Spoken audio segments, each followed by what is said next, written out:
Yo les amis, si tu souhaites te lancer dans la vidéo, que ça soit pour commencer YouTube, faire un clip ou même un court métrage, je vais t'apprendre à filmer avec un minimum de budget. Se lancer dans la vidéo, ça peut être très déroutant au début et on peut passer très vite plusieurs heures à chercher quel matériel acheter, où l'acheter, etc. Mais t'en fais pas, c'est beaucoup plus simple que ce qui n'est paraît et le plus important dans ta vidéo, ça ne va pas être le budget que tu vas y consacrer, mais bien la qualité de tes idées. Même s'il faut rester un minimum réaliste parce que faire un film avec seulement tes mains, je te cache pas que ça va être compliqué. La première chose que tu devras mesurer, c'est si cela va être un projet de court terme ou bien de long terme. Si par exemple tu devras tourner qu'un seul clip ou un seul court métrage par an, n'achète surtout pas ton matériel vidéo, va le louer, ça te reviendra beaucoup moins cher et ça te permettra d'avoir du matériel de meilleure qualité. Mais si à l'inverse tu penses avoir besoin de ton matériel vidéo assez régulièrement, comme par exemple si tu lances ta chaîne YouTube et que tu comptes faire une vidéo par semaine, dans ce cas-là, investis dans ton matériel et achète-le. Là pour le coup ça te reviendra moins cher à la longue. Pour tourner, il va donc te falloir 3 types de matériel importants. Premièrement, le son, et je te parle pas du micro de ton 600D. Ensuite, la lumière, ce que beaucoup de gens oublient mais qui est pourtant très important. Et enfin, le matériel vidéo. Bon, bien sûr, ça tout le monde y a pensé de base, ça paraît évident.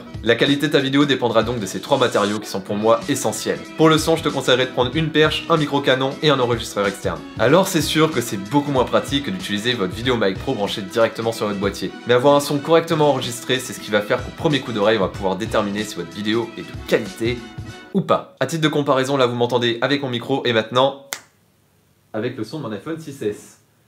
Ah, c'est sûr que là tout de suite ça pique les oreilles, c'est pas pareil. Pour ce faire, je te conseillerais le micro Canon Rode NTG1, qui a une qualité plus que ouf et qui coûte moins de 200 €. Un enregistreur Zoom H1 à 90 € ou bien un H4n à environ 200 € en fonction de tes moyens. Et pour finir, une perche Boompole de chez Rode à 40 €. Maintenant que tu as ton matériel pour ton son, il va te falloir des lumières. Et les plus répandues sur internet sont les softbox. Les softbox permettent d'avoir une lumière très diffuse et qui ressemble assez à celle du jour. Tu peux en trouver assez facilement sur Amazon à environ 70 € les deux, ce qui est pas si cher que ça et c'est vraiment un investissement à ne pas négliger. Et si tu as besoin d'éclairage de couleur, tu peux taper dans des rubans LED qui te permettront d'avoir n'importe quelle couleur que tu le souhaites. Voilà, du vert, du bleu, du peu importe, tout ce que tu veux.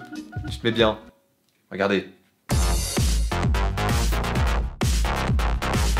Venons-en donc aux caméras, ce qui est sûrement le point qui intéresse le plus les gens, j'en suis conscient. Si tu comptes faire des tournages sérieux comme des clips ou bien des courts-métrages, je te conseillerais de partir sur un GH5 ou bien un Sony A7S II qui sont tous les deux des caméras qui filment en 4K et ce avec un très bon débit. Je suis conscient que ces caméras représentent un certain budget et si tu n'as pas les moyens, ne t'en fais pas, je vais te présenter quelques alternatives qui feront aussi bien l'affaire. Si tu as un peu moins de budget, tu peux partir sur le GH4 qui reste une très bonne caméra pour commencer en 4K et qui a su faire ses preuves maintes et maintes fois. Tu peux donc bien évidemment les acheter ou les louer, ça c'est au choix. Et si vous n'avez vraiment pas le budget pour acheter ou louer une caméra, il reste une dernière solution, votre smartphone. Alors bien sûr, j'ai conscience que ça peut paraître complètement absurde, mais sachez que la qualité d'un iPhone 7 ou bien d'un Galaxy S8 est vraiment super bien. On l'oublie trop souvent, mais ces petites bêtes là, ça peut tourner en 4K. Ça là, ce truc fin comme ça tourne en 4K. Et avec quelques applications en plus sur ton téléphone, tu pourras transformer celui-ci en véritable caméra professionnelle. Et bien évidemment, je penserai à vous faire une vidéo sur comment tourner des vidéos professionnelles avec votre smartphone. Et si vous couplez la vidéo de votre iPhone avec ce que je vous ai dit précédemment, c'est-à-dire de bonne lumière et un bon son, croyez-moi que la qualité de votre vidéo va être époustouflante. Et voilà, à titre d'exemple, là je suis en train de tourner avec mon iPhone 6S et non pas avec mon 70D. Bien évidemment, j'ai laissé les mêmes lumières, le même micro pour avoir le même son et vous verrez que du coup, il n'y a que la qualité vidéo qui change et qui est au final quasiment aussi bonne que celle de mon 70D avec mon smartphone. Et si vous n'êtes toujours pas convaincu qu'on puisse faire de la qualité avec un téléphone portable, je vous donne pour preuve Détour de Michel Gondry. Ce réalisateur français à qui on doit notamment Eternal Sunshine of Spotless Mind a réalisé un court-métrage tourné entièrement avec un iPhone 7. Et ce court-métrage est d'une beauté. Et pour les anti-Apple et les pro Samsung, je vous donne pour exemple The Rest of Us, une publicité tournée avec Casey Neistat, entièrement faite avec le Samsung Galaxy S8 pour le Super Bowl. Et on va pas se mentir sur le fait que ça envoie quand même pas mal. Et dernier point pour la vidéo, si tu veux éviter qu'on croie que c'est Michael J. Fox qui a tourné ta vidéo, prends un stabilisateur. Il y en a des pas chers, des copies chinoises sur Amazon, ça fait très bien le taf. Prends ça. De toute façon, je te mets tous les liens dans la description, comme ça tu pourras aller voir tout le matériel que je te dis. Et dernier conseil, s'il vous reste du budget, mettez-le dans la régie. Et si tu sais pas ce que c'est une régie, c'est tout simplement la bouffe.